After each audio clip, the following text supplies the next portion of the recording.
Good evening, everyone. I am Lorna Houston, as Shana said, and I'm from Grassy Park. And I decided to share with you the time in my life when I was a student activist, and I'll reflect a little bit on particularly when I was arrested in that time. But my memory about that period is actually quite poor, which I think is related to the trauma of the time.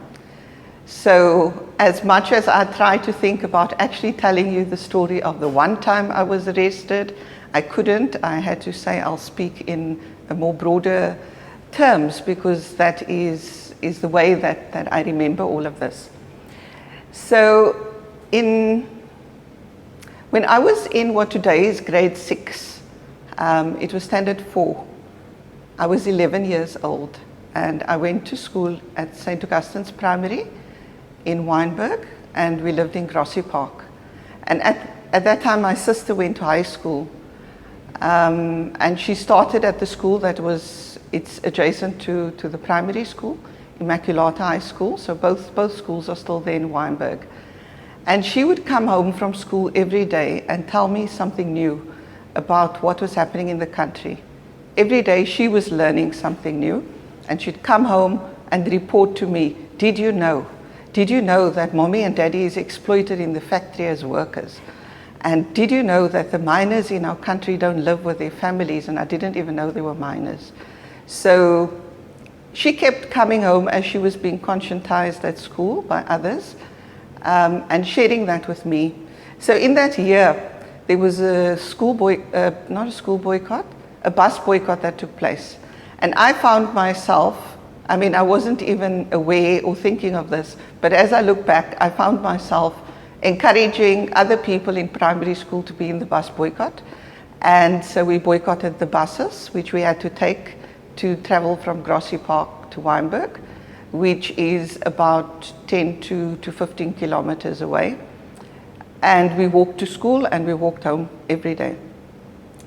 So that was the beginning of my introduction to being a student activist.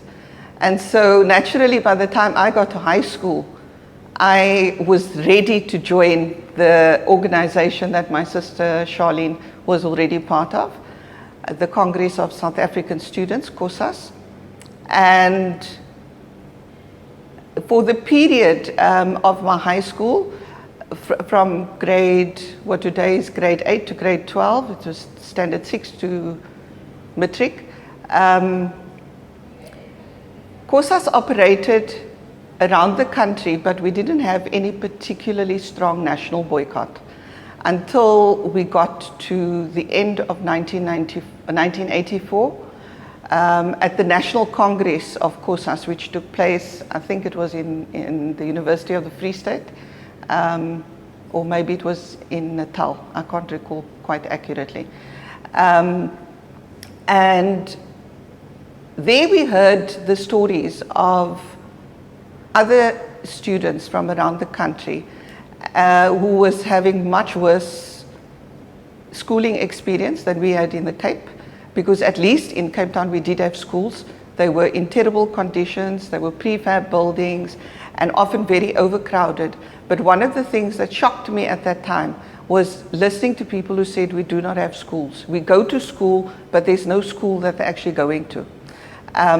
So they went to school sometimes because in winter they couldn't get to the school. When roads got flooded or you had to cross rivers, you had to walk very far. And in other occasions, the schools was under trees and on open fields. There was just nothing. And the only reason they really had a school was the will of the adults who was running that school.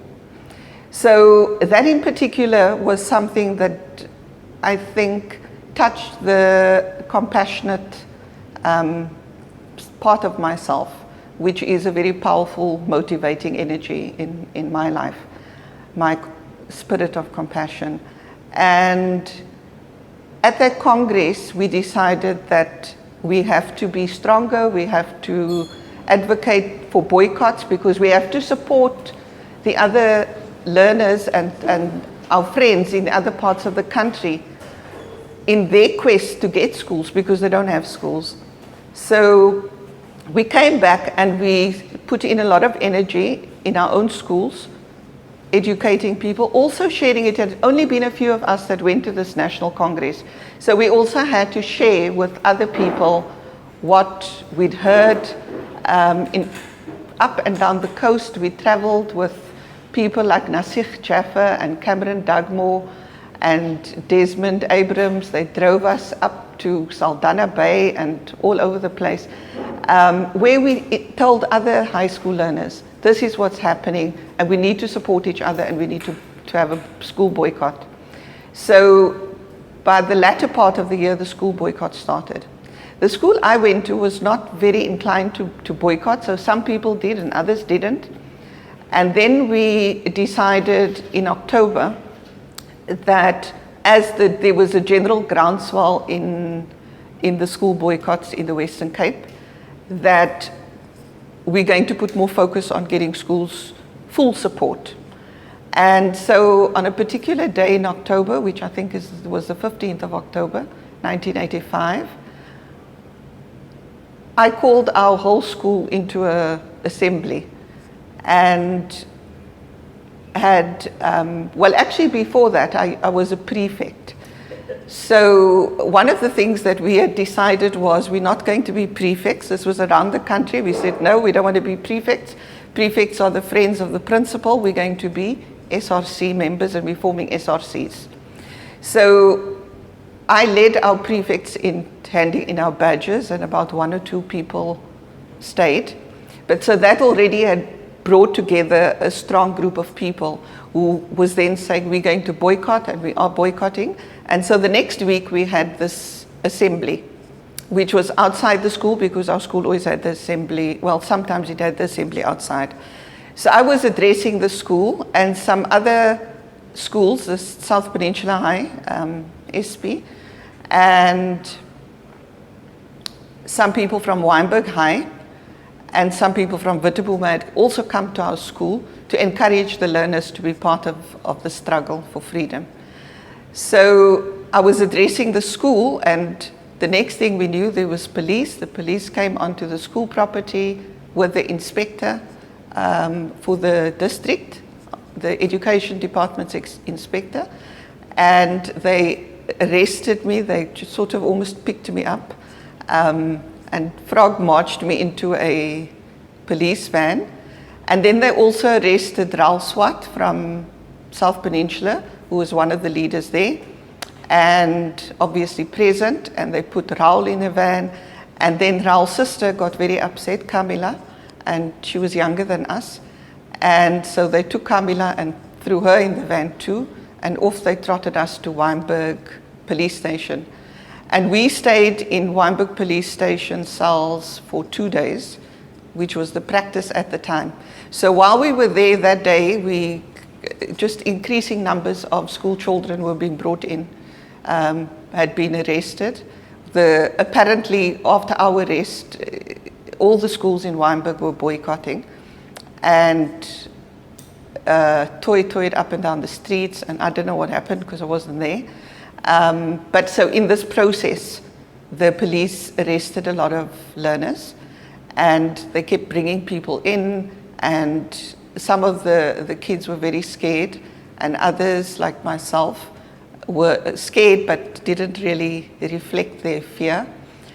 And after our 48 hours, Camilla and I got taken to Paulsmoor with Raul, and so we were all together and we felt a bit okay, and we got to Paulsmoor, and we didn't know we were going there, but we could see when we arrived, and then they took him away, and that made us a little afraid because now we were definitely separate. And Camilla was looking to me because I was older, but I was 17, and so I was actually still a child. And they took us into a smaller section of Paulsmoor that's a bit locked away from where the regular prisoners are, but actually they're just like a gate in between, so you can see them through the gate. But the gate was locked and they couldn't come to the area that we were. And they put us in single cells, and when we got to the single cells, there were some other girls from Atlantis that had been arrested that were also boycotting school. The one person I remember named Bedrika Hendricks, she's still in Atlantis, and I believe still doing some community work there, and some other girls. And they were so happy that they could see other people because they'd been there for a couple of days and they wanted to know what's happening and is there any hope they'll be released. And of course, what did we know? So we stayed there for 2 weeks. And it was quite I think a scary experience because we were in single cells. So if you're in a single cell, you can see the person opposite you and there's people next to you and you can, there's like rows across from each other of cells. And the only time that you actually let out is to eat and to have an hour of exercise in the day. So maybe there was 2 hours, maybe 1 in the morning, 1 in the afternoon. I really don't recall, but I know there was 1 hour. So most of the time you're actually alone and you have to shout at yourself through, at others to communicate. I was recently reading about CIA torture methods, and so I realized what that actually was about is deprivation to cause you to become less coherent and clear thinking. And then, so after 2 weeks, they took us to court and we were charged with something that I don't remember. The 3 of us, Raul, Camila, and myself. But by the time the next court date arrived, they kicked the case out. And so we were of the luckier ones. Some others in that same period and the intensity of that time when we had been arrested, had gotten arrested, which was the Weinberg 7, and their cases were not kicked out, so they actually went to jail. And I think that was I know that was very hard for them. So when I was released, it was the 25th of October, 1985, and the schools because I was in matric, matriculants usually end their school year earlier. So the matrics had just ended because matric exams, technically speaking, were starting. We decided nationally that there was a national boycott of school exams and all matrics boycotted the matric exams. Some people wrote. And those of us who didn't write, we really took that very hard. That there were people that went and wrote. It felt like a personal betrayal when you knew them, when they were your family or your friends. And in my case, it really did feel like that because I was in prison and you thought that you should study for your exams. So it's something that is a very difficult part of the history that we also have to face, that people have made choices that we may have felt were not okay, and we'd have liked to see them make different choices, but we have to find our own peace with that story. So come the next year, so I go back to school. I say to my mommy, you can't send me back to that school. They had me arrested. And I begged her not to send me, so she didn't. But I went to find my own other school to go to, which was then the local school in our community, Lotus High. And I went there because the principal, Mr. Ajam, was one of the principals that we knew was a progressive principal and supported the school boycotts. So I went to Mr. Ajam and he said, but Lorna, you do German. I said, I don't care. I'll learn whatever I must learn now all over again for that one subject. So he said, fine. And he put me in a class. And then the same inspector came and found me in the school and said, you can't be in the school. You've got to be in a school that's teaching German. So, because that was my subject and not this subject. Anyway, so I didn't go to a school. I just became a full-time organizer of COSAS, organizing students to boycott again in 1986. And then on the 16th of June, 1986, by this point, our country, it wasn't just school boycotts, there was boycotting of everything that was happening. There was strikes by workers and an endless amount of protest against the apartheid regime. There was also a lot of underground activity, and Umkhonto we Sizwe was active in the country. I think particularly at that time, more targeting infrastructure. And so it was a very volatile period, and the United Democratic Front, UDF, was very strong. Yeah, it had been launched then. So 1986, the 16th of June, was going to be a big day for us because it was the day that we remember the Soweto uprisings of 1976, 10-year anniversary. And so early hours of that morning, midnight really, a state of emergency was declared, and there was a long list of names of people around the country that had to be arrested. And the police came and arrested all these people, and somehow little me of 18 years old was amongst the people on this long list of people. So my parents tell the story of they woke up hearing, there was bright lights shining on the house and knocking, and they actually thought that the police were there for my eldest sister. But eventually they had to open the door. They didn't want to. They didn't know what to do. They tried to throw things away and flush things down the toilet. And they were frantic. But there was nothing. My dad went to the back door because they didn't want to open the front door. And then he saw that there was people at the back door as well. So the house was surrounded with soldiers with guns, police or whatever they were, whoever they were. And they asked for me, and we all slept, two of us in one room and two in another. We're four sisters, and we were actually all engaged in all the political activity we could possibly be. So they came, and they didn't seem to be aware of that. They just looked for me. And so my parents were quite fearful at what was going to happen, but then they only took me, and somehow my sister slept through all of this. My mother always says that she was very, she hoped that they didn't wake up because they would be, what would happen? How would that story end?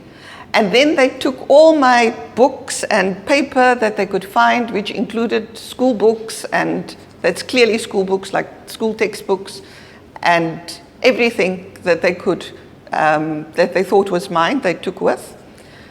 And so this was the middle of the night, and then off we went, and that was like super scary because I don't know the road to Pollsmoor from my house. So off we go, and it's dark, and it's just all this police and people with guns, and you don't actually know what they're going to do with you. But thankfully, they took me to Pollsmoor and locked me in a single cell, and the whole night through, which of course one couldn't really sleep, there was just more unlocking and locking, and you just kept hearing people arriving and being locked in the cells. And I stayed there till the 25th of October, no, not the 25th of October, stayed there till about middle of September. But they put us in communal cells, and some of that experience was much better than the first time, although the period was longer.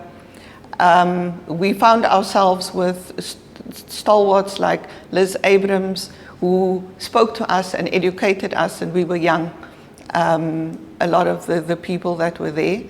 So she gave us a good education of the struggles from before, trade union struggles that we didn't know about. And spoke to us about great leaders of our country that were her friends and comrades that we had not met because we're in Cape Town. So the experience of being in the communal cells for me was much more positive. It also brought people were in the cells regardless of the divisions that existed in the country at that time. So at that time, colored people were in colored areas, so-called colored people, and Xhosa people were placed in Xhosa communities. But here we were together, and we lived together, and people plaited each other's hair and shared stories about their lives. And so there was also a learning in terms of culture and language in that space. And so we made friends. And mid-September, I was then removed from the communal cells and taken away to solitary confinement, which was, I was held in Ravensmead police station for a very long time, till my release, which was again the 25th of October, the same date as the previous year. And in that time, it was hard because there was absolutely nobody spoke to you. I asked to see the chaplain from Paulsmoor because it was actually our local priest, Father van der Spey. So, and Father van der Spey used to come to Paulsmoor and he'd have the Muslims in the church and everybody. And people would just come because there was a person you could connect with from outside. The atheists were also in the church and the communists, and we just all went. And so I asked for him, and I think they let him come once, but they didn't let me see anybody other than the Lieutenant Burger that was interrogating me in that time. And I never said anything to him ever. And I think he was a bit confused by the fact that I could just sit there and I wasn't sad or anything. I'd just be like, I've got nothing to say, but I didn't even say that. I just never spoke to him. So he'd come and he'd talk and he'd ask questions and he'd say threatening things and he'd eventually leave and return, and it just repeated until he decided that, okay, he's not wasting his time with me. Again, I'm thankful that in spite of the solitary confinement, I didn't experience any other kinds of torture, whereas I was truly at the mercy of this man. And in that time, they wouldn't give me anything to read, so I asked for my school books, but I didn't really get them. Then I asked for a Bible, so I read the whole Bible, start to finish, and which was an interesting thing to do. I think in my life I would not necessarily have done that otherwise, as much as I love reading. But it was the only thing that I had in that time. And yeah, I got released, as I say, on the 25th of October. And being released, coming back, found that the world had changed, but the world had also stayed the same. Friends had gone. Where did they go? They left the country. What did that mean? And finding that still there was a struggle to be fought, and one just had to continue on that road. And even today, we're still on that road, because the struggle was not only against something, but for something.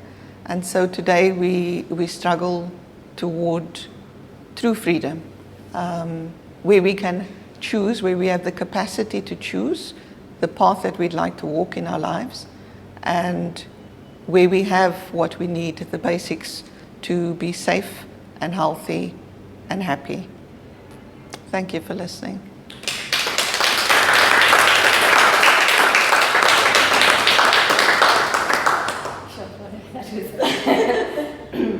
That was an incredible, I mean, just a small snippet of your life. That was incredible. Thank you so much for sharing that with us. My question is, when did you get started finishing your matric? Oh, I did. It was a long story. Okay. A very long one. But you did. And I did, and I was a mommy already. Oh, wow. Okay. Well, and yes, and I got a degree. I think that's another. May I ask you, why were you expected to study German? I went to a school that had German as a subject. Excellent question, why? I don't know. The school was run by Irish nuns on the other hand, so they didn't speak German. But I like languages, and so I wanted to learn it. So I chose it. It was a choice between accounting and German. Sorry, was it a norm to have different languages? No. No. Only in that particular. Well, you could also do it at Livingston High. Oh, actually, Do you ever have a gathering of or ex-union of all the people who were in prison with you? 20 or 25-year recollection? We haven't, but we have bonds that override all the gatherings we could have.